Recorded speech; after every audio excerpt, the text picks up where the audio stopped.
नमस्कार, स्वागत है आपका हमारे YouTube चैनल लक्ष्य शूटर्स में। मैं लक्ष्य यज्ञ आप सभी का अपने YouTube चैनल में स्वागत करता हूं। जैसा कि आप लोगों को पता है कि हम लोगों ने अभी लुसेंट का बुक कवर कर रहे हैं, जो लुसेंट बहुत बड़ी है लेकिन फिर भी हम लोग उसको शॉर्टलाइजेशन कर रहे हैं और साथ साथ में उसमें कुछ एक्स्ट्रा चीज़ों को भी डालने की कोशिश की जाएगी, क्योंकि हमने विशेष तौर से एनसीईआरटी को भी कवर कर लिया है, लुसेंट को भी कवर कर लिया है। तो इन दोनों का मिक्सर हम लोग कह सकते हैं स्टैंडर्ड पढ़ेंगे, ताकि हमारी कोई भी एग्जाम रुके ना, बल्कि हम लोग क्रैक कर जाएं। क्योंकि आपको पता होगा कि हर एग्जामों में क्या होता है, जीएस का सिलेबस ज़्यादा होता है और बच्चे डरते भी हैं उसी सब्जेक्ट से। तो चलिए, आज का जो हमारा लेक्चर है 4 लेक्चर है। ऐसे तो आज हम लोग पढ़ेंगे महत्वपूर्ण मात्रक के बारे में, लेकिन ये मत सोचिएगा कि हमारे बुक में, लुसेंट बुक में ऐसा नहीं दिया है, लेकिन हर एक मात्रक को अलग अलग जगहों पे दिया है। जबकि मैंने उसी मात्रक को क्या किया, एक जगह इकट्ठा करके रख दिया और उसी को मैं आज क्या कर दूंगा, पढ़ा दूंगा कि किस चीज का मात्रक क्या होता है। ठीक है, और इस वीडियो के बाद आपको आएगा कि 10 की घातों को क्या कहा जाता है। इससे पहले भी मैंने वीडियो डाल चुका है, अगर आप लोगों ने नहीं देखा है तो प्लीज जाइए उसको देखिए, और हमारा चैनल अगर अच्छा लगता है तो प्लीज सब्सक्राइब जरूर कर लीजिए।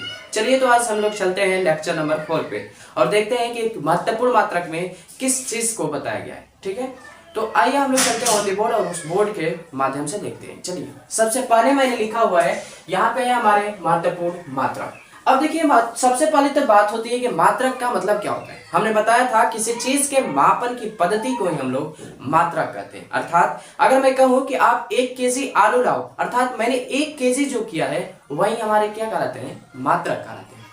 आई होप, मुझे आशा है कि आपको इसके बारे में अच्छे से समझ में आ गया होगा। अगर आप नहीं जानते हैं तो आप हमारे साइंस के लेक्चर नंबर 1 में जाएं, वहां मापन, मात्रक और साथ साथ में कितनी राशियां होती है, इन चीजों पे चर्चा की गई है। चलिए आगे बढ़ते हैं। हमने इसमें लिखा हुआ पहला विद्युत धारा। विद्युत धारा का जो मात्रक होता है बाबू, एम्पियर होता है। अर्थात आपको पता होगा, जितने भी आप कंपटीशन की तैयारी करने वाले होंगे लगभग पता होगा, लेकिन कुछ इसमें से होता है नहीं पता रहता है या फिर बाई चांस भूल जाते हैं, तो वो एक बार जरूर देख लें। ठीक है, अब देखिए, ये हो गया हमारा कि विद्युत का भैया क्या होता है, एम्पियर होता है। फिर विद्युत चालकता, विद्युत चालकता का महो होता है।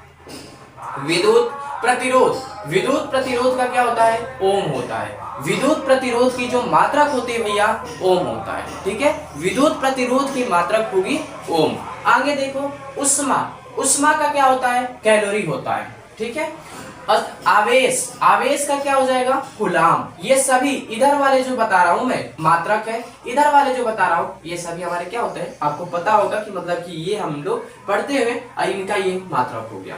तापमान, तापमान का क्या हो जाता है, सेंटीग्रेड। सबसे प्रॉब्लम आपको यहीं पे उठेगी कि सर आपने कुछ दिन पहले केल्विन बताया था और अभी आपने सेंटीग्रेड बता दिया। अगर एसआई मात्रक पूछता है तब अलग होता है, और अगर सीजीएस मात्रक पूछता है तो अलग होता है। ठीक है, आप लोग को समझ में आ गया। यदि एसआई मात्रक पूछता है तो अलग हो जाता है और सीजीएस मात्रक पूछता है तो अलग हो जाता है। इसीलिए मैंने उस जगह पे केल्विन बताया था और अभी मैंने सेंटीग्रेड बता दिया। ज्योति तीव्रता का क्या होता है भैया, कैंडेला होता है। ध्वनि तीव्रता की क्या होती है, डेसिबल होता है। अर्थात ध्वनि तीव्रता का मतलब क्या है, आप जो सुनते हो, जैसे आपको पता होगा कि हमारी ध्वनि 3 प्रकार की होती है। ठीक है, एक तो होता है कि 20 हर्ट्ज से कम, एक होता है 20 से 20 हर्ट्ज तक, 20,000 हर्ट्ज तक, और एक होता है 20,000 से एबव तक। ठीक है, अब देखो, बल, बल अर्थात न्यूटन इसको कहा जाता है, इसके मात्रक को न्यूटन कहा जाता है। दाब, दाब का भैया जो एसआई ये मात्रक होते हैं उसको कहा जाता है पास्कल।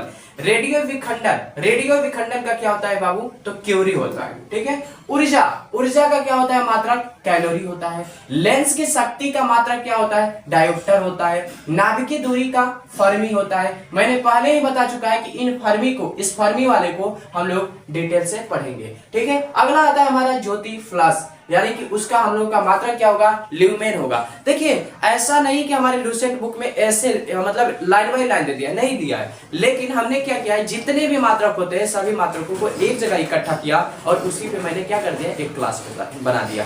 क्यों, क्योंकि हम लोग को क्या होता है, इसको कहीं और दे दिया है, इसको कहीं और दे दिया, इसको कहीं और दे दिया, अलग अलग जगहों पे दे दिया। ठीक है, तो उसी चीज को मैंने क्या किया, एक जगह रख दिया और इस चीज को रखकर मैं बता रहा हूँ आपको। ज्योति फ्लक्स का क्या हो जाएगा, ल्यूमेन हो जाएगा। ज्योति घनत्व का क्या हो जाएगा भैया, लक्स हो जाता है। ओजोन परत की मोटाई, आप लोग जानते हो ओजोन परत O3 जिससे कि मतलब यूवी रे से प्रोटेक्शन मिलता है, उसकी मोटाई को कैसे नापा जाता है, किस चीज से, तो उसका नाम होता है डाप्सन। डाप्सन से हम लोग क्या करते हैं भैया, उसकी मोटाई को नापते हैं। अगला आता है विभव या फिर विभवांतर। विभव या फिर विभवांतर का जो मात्रक होता है वोल्ट कहलाता है। वोल्ट यानी कि ये भी आप लोग ये ऐसे अगर टीवी वगैरह चलाते होंगे तो कहते हो ना कि वोल्टेज कम है, तो उसी चीज को हमने वोल्ट कहा, ठीक है। अगला हमारा है चुंबकीय फ्लक्स। चुंबकीय फ्लक्स को मापने के लिए या तो मैक्सवेल का यूज कर सकते हो या फिर वेबर का कर सकते हो। दोनों एक ही चीज है, अलग अलग नहीं है, बस नाम अलग अलग है, ठीक है। अगला आता है चुंबकीय तीव्रता। चुंबकीय तीव्रता किससे मापा जाता है भैया, तो या तो ओरेस्ट कर सकते हो, ओरेस्ट से चुंबकीय तीव्रता को मापा जाता है, या फिर ये मात्रक होता है। विद्युत धारिता की जो मात्रक होती है उसको फैराडे कहते हैं। प्रकाश की तीव्रता यानी प्रकाश कितना आया कितना गया, इसकी जो मात्रक होती है क्या बोलते हैं, फोटान बोला जाता है, फोटान, ठीक है। सैनता को नापने के लिए या फिर मात्रक होता है उसका पॉइज। आवृत्ति का जो इंग्लिश होता है फ्रीक्वेंसी होता है, और फ्रीक्वेंसी को मापते किसके में है, तो हर्ट्ज में मापा जाता है। क्यों, क्योंकि हमने इधर ही बता दिया था कहीं कि जो हमारा ध्वनि होता है, अगर यहाँ पे देखो कहीं मैंने इधर हर्ट्ज बताया था, तो हर्ट्ज का मतलब वही हुआ कि मतलब हम लोग जो बोलते हैं, हमने कहा ना कि सुनाई कैसे देगा, तो 20 से एक तो 20 हर्ट्ज से कम होता है, एक 20 से 20,000 तक हो जाता है, और एक हमारे होता है 20,000 से एबव हो जाता है। तो ये हमारे 3 हर्ट्ज होते हैं, और ये फ्रीक्वेंसी मतलब ये बोलोगे तो फ्रीक्वेंसी बनेगी, जितना कहा जाता है फ्रीक्वेंसी ज्यादा रहेगी उतना साउंड भी ज्यादा रहेगा, तो उसका मापन किस में होता है, हर्ट्ज में होता है, ठीक है। अगला आता है शक्ति या फिर पावर किस में नापा जाता है भैया, क्या मात्रक होता है, वाट। जल का बहाव, नदियों में जल का बहाव होता है, अगर मापना चाहो तो किसमें माप सकते हो, तो क्यूसेक में माप सकते हो, ठीक है। समुद्र में दूरी, जो समुद्र की दूरियों को नापा जाता है वो किसमें नापा जाता है, नॉटिकल माइल में। नॉटिकल माइल क्या होती है, जैसे मान लो हम लोग कहते हैं ना कि 2000 किलोमीटर 3000 किलोमीटर, तो समुद्र में तो ऐसा नहीं कर सकते, इसीलिए उसको जो मापने की पद्धति होती है उसको कहा जाता है नॉटिकल माइल। अब एक चीज देखो, कभी कभी देखे होगे कि लोग जो पुलिस होते हैं, पुलिस जो वैन चलाने वाले होते हैं अर्थात जो चालक होते हैं, उनको चेक करती है कि क्या इसने शराब पिया है या फिर नहीं पिया है, तो पता किससे चलता है या फिर क्या होता है, तो उसी को हम लोग कहते हैं होरारीड, ठीक है। होरारीड से वो पता करते हैं कि भैया इस व्यक्ति ने शराब पिया है या फिर नहीं पिया है तो कितना मात्रा में पिया है, या फिर नहीं पिया है तो मतलब इस चीज की जानकारी कौन देता है, होरारीड देता है, ठीक है। कागज की माप, कागज जो हम लोग लिखते हो जो कॉपी का कागज लेते हो, उसको मापा किस में जाता है, रीम में मापा जाता है। और एक चीज मैं बता दूं, इसमें नोट कर लेना, नोट करके लिख लेना, एक रीम बराबर कितने सीटें होती है, तो आपका 500 सीट होता है, अर्थात एक रीम अगर आपसे बात करता है तो एक रीम में आपका 500 सीट आएंगे, 500 सीट यानी कि जो कॉपी का पेज होगा लगभग 500 आ जाएगा, ठीक है।